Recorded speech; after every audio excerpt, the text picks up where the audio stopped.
এই দেখো বাবু, তোমার জন্য কি এনেছি।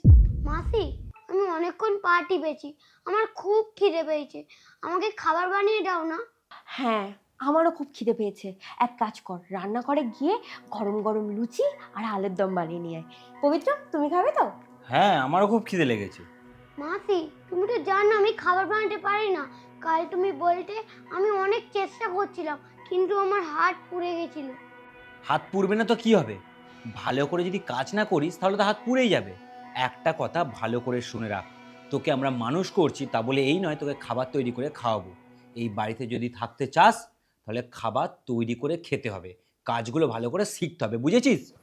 এর মা একে অনেক মাথায় তুলে রাখে। এর বাড়িতে এত কাজের লোক যে ওকে কোনো কাজই করতে হয় না। কিন্তু বাবু, আমি তোর মাসি, আর যত বেশি তুই রান্না করবি তত বেশি তোর হাত পুড়বে, আর যত বেশি হাত পুড়বে তত ভালো তুই রান্না করতে শিখবি। তাই মুখ না চালিয়ে হাত চালা, বুঝতে পেরেছিস? মাসি, আমার মা তো তোমাকে প্রত্যেক মাসে মাসে টাকা পাঠায়, তুমি ওই টাকা থেকে আমার জন্য কিছু খাবার অর্ডার করে দাও না।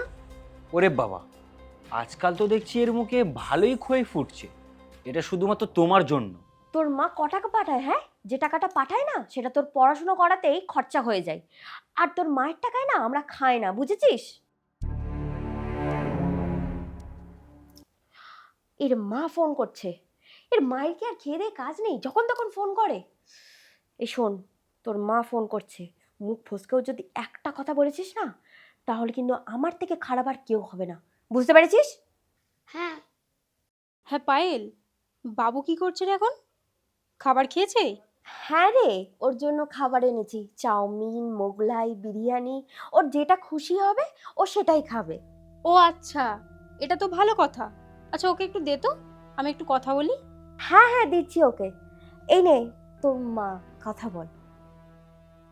হ্যালো মা, কেমন আছো বাবু তুমি? আমি খুব ভালো আছি। খাবার খেয়েছো? এই তো মা, আমি চাউমিন খাচ্ছি। আর মাসি তোমার ভালো করে খেয়াল রাখছে তো? নমস্কার বোন, বলছি যে বাবুর জন্য একটা নতুন টিচার দেখেছি, আর ওই জন্যই বলছিলাম পরের মাসে 20,000 টাকা এক্সট্রা পাঠিয়ে দিও, কারণ ও হচ্ছে নতুন ক্লাসে উঠছে, সেই জন্যই বলছিলাম। 20,000 টাকা? এত বেশি? আমি তো অলরেডি 5,000 টাকা বেশি করে পাঠাই। আরে তুই তো জানিস এখন জিনিসপত্রের কত দাম বেড়েছে। আর তাছাড়া তোর ছেলে দুদিন ছাড়া ছাড়ে না জামা কাপড় ছিঁড়ে ফেলে, জুতো ছিঁড়ে ফেলে, তার সাথে সাথে তো তোর বই খাতা রয়েইছে। আর তুই তো জানিস আমি তোর ছেলেকে নিজের ছেলে মনে করি। আমিও চাই ও যেন ভালো নাম্বারে পাস করে, তোর মুখ যেন উজ্জ্বল করে। হ্যাঁ, তুই তো ঠিকই বলেছিস, তুই ওকে নিজের ছেলের মতো করেই রাখিস। আর চিন্তা করিস না, আমি টাকাটা পাঠিয়ে দেবো। হ্যাঁ হ্যাঁ, ঠিক আছে ঠিক আছে, আমি এখন রাখছি। হ্যাঁ। মাসি, তুমি মাকে কেন মিথ্যে কথা বললে? আমি তো টিউশন যাই না। পড়াশুনো করে তুই কি করবি? বাড়ির কাজগুলো শেখ, এগুলো তোর পরে কাজে লাগবে। আর তোর মা যদি জিজ্ঞাসা করে যে আমার ছেলে কেন ফেল করে গেছে, তাহলে আমি বলে দেব আমি ভালো টিচার দিয়েছিলাম, কিন্তু তোমার ছেলের পড়াশোনায় একদম মন ছিল না, সেই জন্য ফেল করে গেছে। এতে আমার কোনো দোষ নেই। মাসি, তুমি কিন্তু আমার সাথে খুব খারাপ ব্যবহার করছো।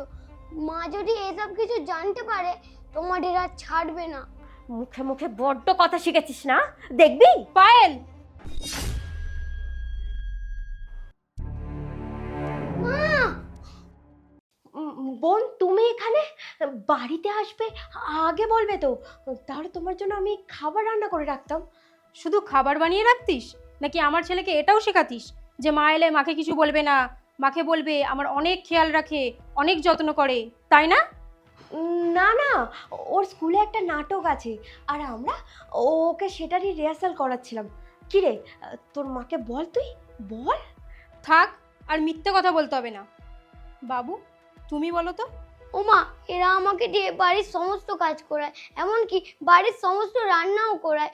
কালকে রান্না করতে গিয়ে আমার হাতটা পুড়ে গিয়েছিল। না না, তুমি ভুল ভাবছো, ও তো ছোট বাচ্চা। ও, এবার আমি বুঝতে পেরেছি, ওকে আমি কালকে পড়তে বসার জন্য বকেছিলাম, সেই জন্য ও আমাদের উপর রেগে আছে, কি তাই না? বাবু, তুমি কেন মিথ্যা কথা বলছো? তুমি তোমার মাকে বলো যে আমরা তোমাকে কত ভালোবাসি। পায়েল, অনেক হয়েছে, আর মিথ্যে কথা বলতে হবে না। আমি 30 মিনিট ধরে এখানে দাঁড়িয়ে সব কিছু শুনেছি। আর তোদের লজ্জা করে না? এরকম একটা ছোট বাচ্চাকে দিয়ে তোরা পা টিপাচ্ছিস, বাড়ির সমস্ত কাজ করাচ্ছিস। তোদের টাকার প্রয়োজন হয়েছে, সেটা আমাকে বলতেই পারতিস, আমি আরো বেশি করে টাকা পাঠিয়ে দিতাম। একটা কথা বলি তোকে, তুই যখন আমাকে ফোন করে বলিস না যে এবারেও আমি প্রেগনেন্ট হতে পারিনি, আর ভগবান জানিস তো সব কিছু দেখছে, তোরা একটা বাচ্চার ওপর এইভাবে অত্যাচার করছিস, আর সেই জন্য তোদের এই রকম অবস্থা। আর আমি এই জন্য আমার বাচ্চাকে তোর কাছে রেখে দিয়েছিলাম, যাতে তোর একটু ভালো লাগে। আর তুই ভালো করেই জানিস ওর বাবা চলে যাওয়ার পর ব্যবসাটা আমাকে একাই সামলাতে হচ্ছে, সেই জন্য তোকে আমি দায়িত্ব দিয়েছিলাম। আর তোদের সাথে আমার কোনো কথা বলেই লাভ নেই। তোরা যেই বাড়িটাতে আছিস সেই বাড়িটাও আমার, তাই তোরা এখান থেকে এক্ষুনি বেরিয়ে যা। বোন, তুই একবার আমার কথাটা শোন বোন। এরপর যদি একটা কথা বলিস আমি এক্ষুনি পুলিশ ডাকবো।